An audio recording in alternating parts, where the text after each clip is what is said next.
नमस्कार, मी कल्याणी भोगले आणि तुमचं माझ्या स्टुडिओत खूप स्वागत आहे। मागच्या वेळेस आपण मार्क रोथकोचं चित्राबद्दल बोलले होते आणि चर्चा केली होती।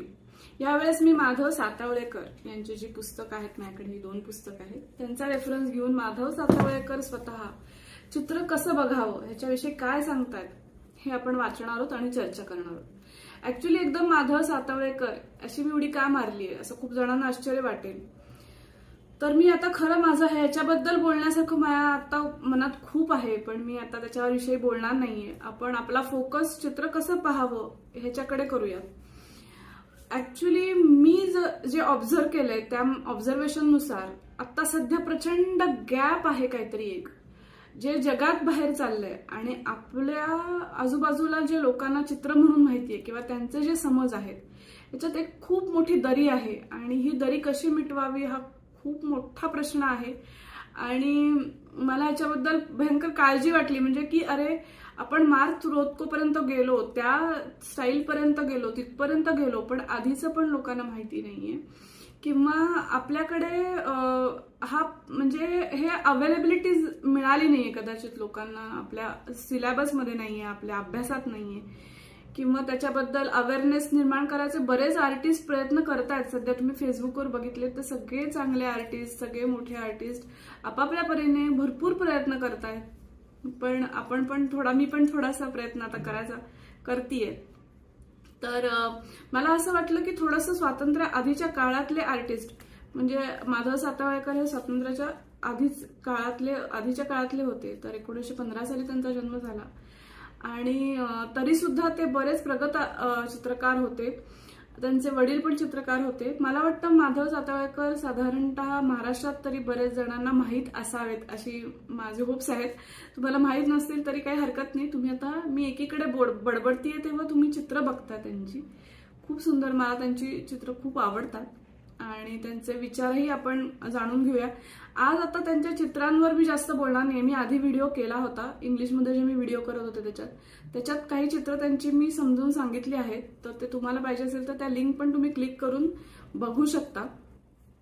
पण आज आपण आपला जास्त फोकस हा चित्र कसं बघावं हे त्यांनी काय सांगितलंय ह्या दृष्टी करणार आहोत। अजून एक, मागच्या वेळेच्या व्हिडिओत मला खूप प्रचंड प्रतिसाद मिळाला, लोकांनी चांगले फीडबॅक दिले आणि काहींनी असं पण विचारलं की अरे चित्र कळण्यासाठी काय जो चित्रकार आहे त्याची सायकोलॉजी आणि त्याची हिस्ट्री जाणून घ्यायची गरजच आहे का दरवेळेस? तर खरं तर नाही, म्हणजे उत्तर ह्याला होई आहे नाहीये, पण प्रत्येक वेळेसच काय आपण चित्र बघायला जाणार आणि त्या चित्राचं सायकोलॉजी किंवा हे बघूच असं नाही। पण आता मी जे तुम्हाला म्हणलं की आपल्यात एक गॅप आहे, ती गॅप भरून काढायच्या दृष्टीने मी जो प्रयत्न करते की मार्क रोथको कसं सांगणार लोकांना, म्हणून मग मी ती हिस्ट्री आणि सायकोलॉजीचा अभ्यास करायचा प्रयत्न केला आणि तो सांगायचा आपण प्रयत्न केलेला आहे। पण आता अजून एक दुसरा प्रयत्न मी आता करून बघतेय की माधव सातवळेकर यांनी बेसिक गोष्टी सांगितल्या, अगदी म्हणजे कुठल्याही गोष्टी व्हेग होऊ नयेत किंवा लोकांना एकतर खूप कन्फ्युजन आहे आता की चित्र कसं पाहावं, काय असतं, तर हे कन्फ्युजन दूर करण्याच्या प्रयत्नात जे थोडं रिअलिस्टिकली बेसिक आहे की खूप मोठे मोठे अलंकारिक शब्दही त्यांनी वापरले नाहीयेत आणि अतिशय बेसिक गोष्टी पण सांगितल्यात, तर कधी कधी ह्या गोष्टी आपण विसरून जातो, तर हे दोन्ही आपण आता चर्चा करणार आहोत। तर आता सगळ्यात पहिल्यांदा असा प्रश्न असतो की चित्र काढताना कलाकृती म्हणजे काय आणि त्यात कुठल्या गोष्टी बघितल्या जातात। तर आता मी हे जे वाचतेय तर ह्याच गोष्टी आहेत असं नाहीये, पण ह्या आर्टिस्टने, हा मोठा आर्टिस्ट होता, ह्या चित्रकारांनी पण जन्मभर चित्रकलेत आपला दिलेला आहे आणि जेव्हा एखादा व्यक्ती रात्रंदिवस आणि अख्खा आयुष्य एखाद्या गोष्टीसाठी देतो तेव्हा अर्थातच त्यांचं नॉलेज किंवा त्यांचं ज्ञान हे आपण ऐकून घेण्यासारखं असतं आणि त्याच्यातनं आपल्याला बरंच काही शिकायला मिळतं। आता माधव सातवळेकरांनी चित्र कसं बघावं हे लिहिलेलं आहे आणि ते मी तुम्हाला वाचून दाखवणार आहे, आपण त्याच्यावर चर्चा करणार आहे, त्याच्यासाठी तुम्ही व्हिडिओ शेवटपर्यंत बघा। पण त्याच्या आधी मला तुम्हाला काय सांगायचंय, तर 5 बेसिक गोष्टी त्यांनी सांगितलेल्या आहेत की त्या चित्र चांगलं बनवतं किंवा चित्र चांगलं असताना त्या गोष्टी आपल्याला मिळतात किंवा आपल्याला बघता येतात। तर त्या कुठल्या गोष्टी आहेत, तर त्या रेषा, रचना, रंग, छटा आणि युनिटी, अशा 5 गोष्टी त्यांनी सांगितलेल्या आहेत। म्हणजे काय, तर ह्या गोष्टी, एखादी रेषा, ओघवती रेषा तुम्हाला चित्रात दिसेल किंवा रचना खूप सुंदर प्रकारची असेल, रचना म्हणजे आपण कंपोजिशन म्हणू शकतो, त्यात त्यांनी त्याचे प्रकार दिलेले आहेत आणि त्या प्रकारानुसार चित्र असतात काही काही, त्याची उदाहरणं त्यांनी दिली आहेत, तुम्हाला ह्याची चित्र मी दाखवते. नंतर रंग, आता रंगांच्या बाबतीत त्यांचं थोडंसं वेगळं म्हणणं आहे, हे तुम्हाला आश्चर्यकारक वाटेल, पण रंग म्हणल्यावर आपण कलर थेरी आणि हे सगळ्या गोष्टी बोलत असतो, पण त्यांचं म्हणणं आहे रंगासाठी रंग वापरणं, असं त्यांचं म्हणणं आहे. म्हणजे आपण जनरली आता झाड आहे की लहानपणापासून झाडाचा हिरवा रंग आणि बुंधा चॉकलेटी कलरचा, ब्राऊन कलरचा वगैरे असं आपलं एक डोक्यात बसलेलं आहे, किंवा त्यांनी उदाहरणं दिलेत सरस्वती आणि लक्ष्मीची, की लक्ष्मीची साडी लाल, सरस्वतीची साडी पांढरी, हे जे डोक्यात आपल्या रंगांबद्दल बसलेलं आहे, तर ते सोडून चित्रकार नेहमी रंगांच्या बाबतीत एक्सपेरिमेंट करत असतो, रंगांसाठी रंग वापरण्याचा प्रयत्न करत असतो आणि तसेच तुम्ही वापरले पाहिजेत असं त्यांचं म्हणणं आहे. नंतर छटांच्या बाबतीत तर सगळ्यांना माहितीच आहे की छटा कशासाठी वापरतात, तर लाईट अँड शेड. आता हे मी ह्याच्यासाठी मी रेमराचं उदाहरण देईन, रेमराचं एक उत्तम उदाहरण आहे छटांसाठी. आणि कॉन्ट्रास्ट क्रिएट करण्यासाठी सुद्धा आपण टोनल व्हॅल्यू किंवा छटा वापरतो. नंतर युनिटी, आता युनिटीच्या बाबतीत पण त्यांनी एक खूप महत्वाची गोष्ट सांगितली आहे की युनिटी म्हणजे ह्या सगळ्या गोष्टी ज्या 4 आधीच्या सांगितल्यात त्या एकत्र करून तुम्ही चित्रात जेव्हा वापरता तेव्हा छान चित्र तयार होतं, परिणामकारक चित्र तयार होतं. आणि त्याच्यात सुद्धा त्यांनी सांगितलंय ह्याच्यात जर एक्सप्रेशन आणि इमोशन नसेल तर त्या कौशल्याचा पण काही उपयोग नाही. म्हणजे परत एकदा बघा, आपण मागच्या व्हिडिओ जी चर्चा केली, इमोशन आणि एक्सप्रेशन. आपण आता लहानपणापासून असताना की मला तंतोतंत चित्र जमलं किंवा मला हे कॉपी मी केलं, अरे मला झाड सुंदर काढता आलं किंवा माझे रंग बाहेर गेले नाहीत, हे आपल्याला लहानपणी होतं. पण चित्रकार जेव्हा चित्र काढतो तेव्हा त्याला त्यातनं काहीतरी सांगायचं असतं, त्याला काहीतरी कन्व्हे करायचं असतं, कळत नकळत काहीतरी तुम्हाला त्याच्यातनं वेगळं मिळेल, काहीतरी वेगळा अनुभव येईल, असे चित्र तयार व्हायला पाहिजेत. आणि अशी चित्र आपण छान चित्र अशी म्हणू शकतो. आता ह्याच्यात हे खूप वादाचा विषय आहे, हे जे 5 मी गोष्टी सांगितल्या ह्या खूप मोठ्या गोष्टी आहेत, त्याच्यावर बरेच व्हिडिओ होऊ शकतात वेगवेगळे, ते आपण नंतर करूयात. पण सातावळेकरांनी हे 5 गोष्टी सांगितल्यात म्हणून मला वाटलं की आता आपण आधी चर्चा करावी, म्हणजे तुम्हाला एक थोडासा गायडन्स मिळेल की चित्र बघताना तुम्ही ह्या गोष्टी पण बघू शकता. बरं, आता आपण पुढे जाऊयात.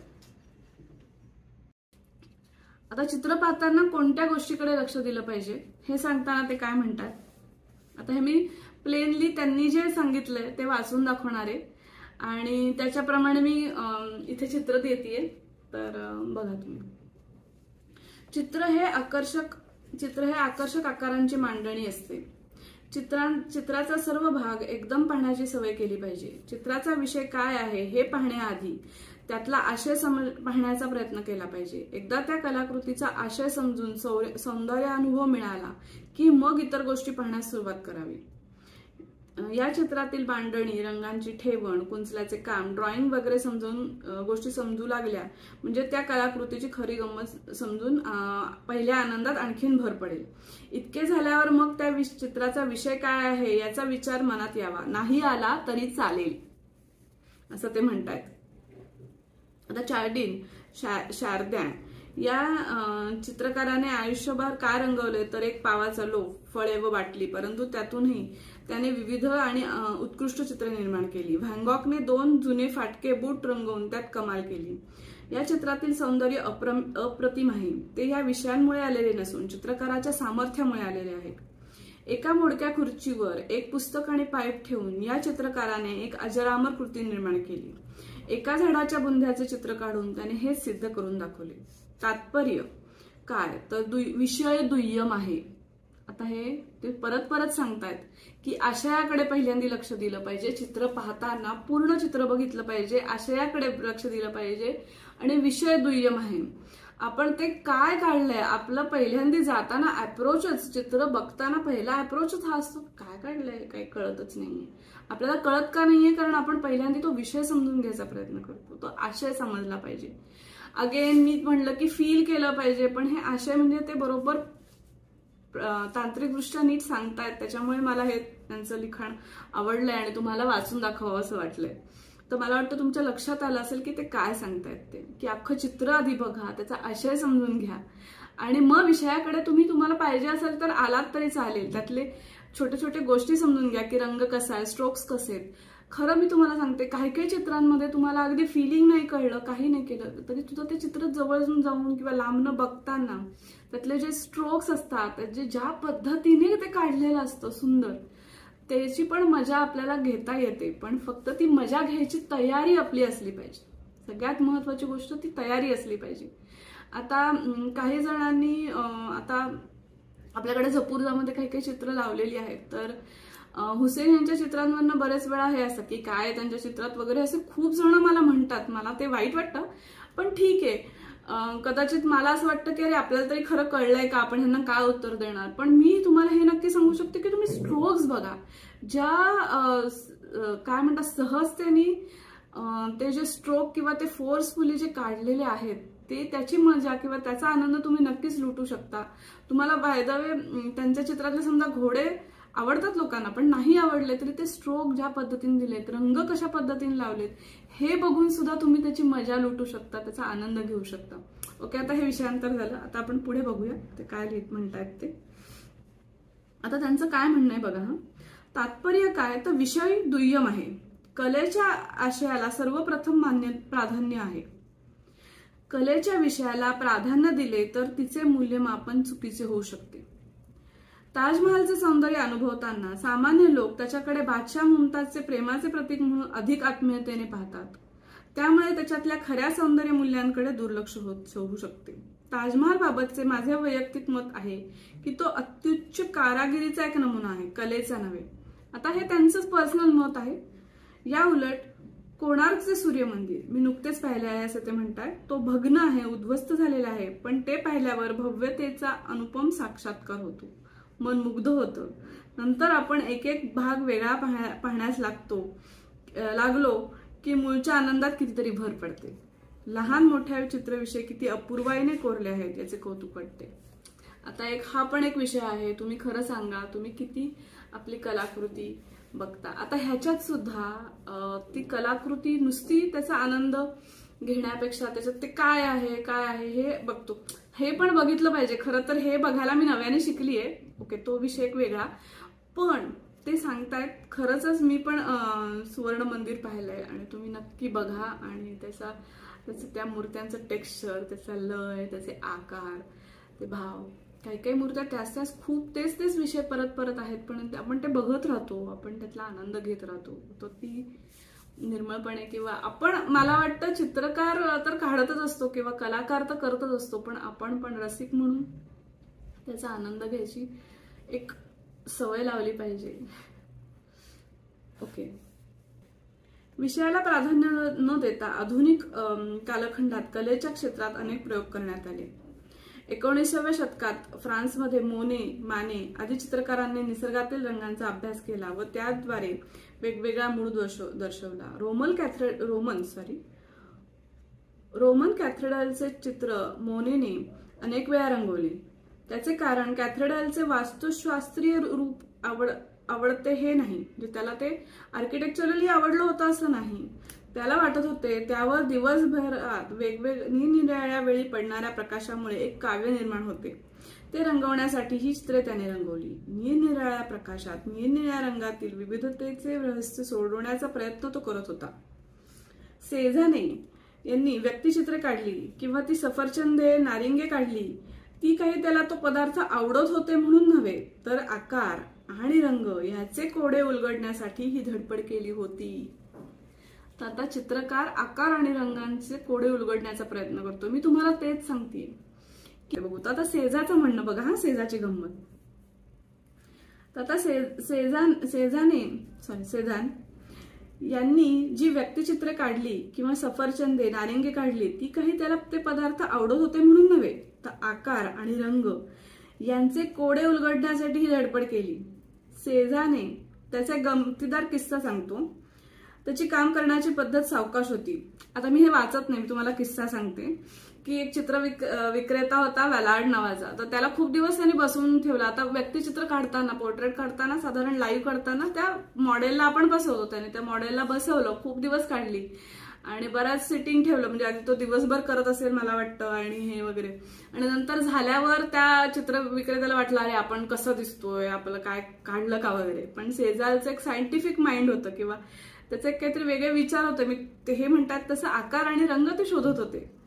तर त्याच्यासाठी शेवटी त्यांनी काय उत्तर दिलं, शर्टची पुढची बाजू फारशी वाईट रंगवलेली नाही.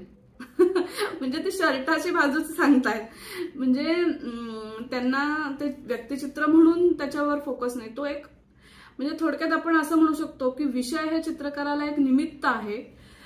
त्याला जे मांडायचे किंवा त्याला जे तयार करायचे कॅनव्हासवर किंवा कागदावर एक स्वतःचं जग जे निर्माण करायचे, त्याच्यासाठी विषय हा एक निमित्त फक्त असू शकतो असं त्यांना म्हणायचंय वाटतं. आता शेवटी त्यांनी कोट दिलाय, There have always been good and bad paintings in art. However, terms of ancient and modern have no place. असा हसीस हो चा कोट त्यांनी दिलाय. आणि to me there is no past or future in art. It is a work of art. Cannot live always in the present. It must not be considered at all. The art of the Greeks and Egyptians, of the great painters who lived in other times, is not an art of past. Perhaps it is most alive today than it ever was. हा Pablo पिकासोचा coat त्यांनी दिला. असे त्यांनी 2 coat दिले. थोडक्यात art असं पण आहे की आता मॉडर्न आर्ट असं म्हणतो किंवा नाही जुनंच चांगलं आहे वगैरे. तर त्यांचं असं म्हणणं आहे की जुनं आणि नवं असं आर्टच्या बाबतीत काही नाहीये. सगळं आर्ट हे म्हणजे कंटेम्पररी आपण म्हणतो, पण सगळ्या प्रकारची चित्र किंवा सगळ्या प्रकारची कला ही कुठलीही जुनी कला किंवा नवी कला नाहीये. तर सगळी प्रकारची कला ही कायमच आत्ताची कला आहे किंवा आत्ताच्या कॉन्टेक्स्टमध्ये बसू शकेल असं त्यांना म्हणायचंय. तर मला वाटतं आजच्या पुरतं एवढंच. आणि तुम्हाला हा व्हिडिओ कसा वाटला ते सांगा. पुढच्या वेळेस पण एक मी आर्टिस्ट घेऊन आता येईनच लवकर. पण आपला फोकस चित्र कसं पाहावं आणि चित्र कसं समजून घ्यावं, सध्या तरी थोडे व्हिडिओ हा माझा फोकस असणार आहे. ओके, चलो.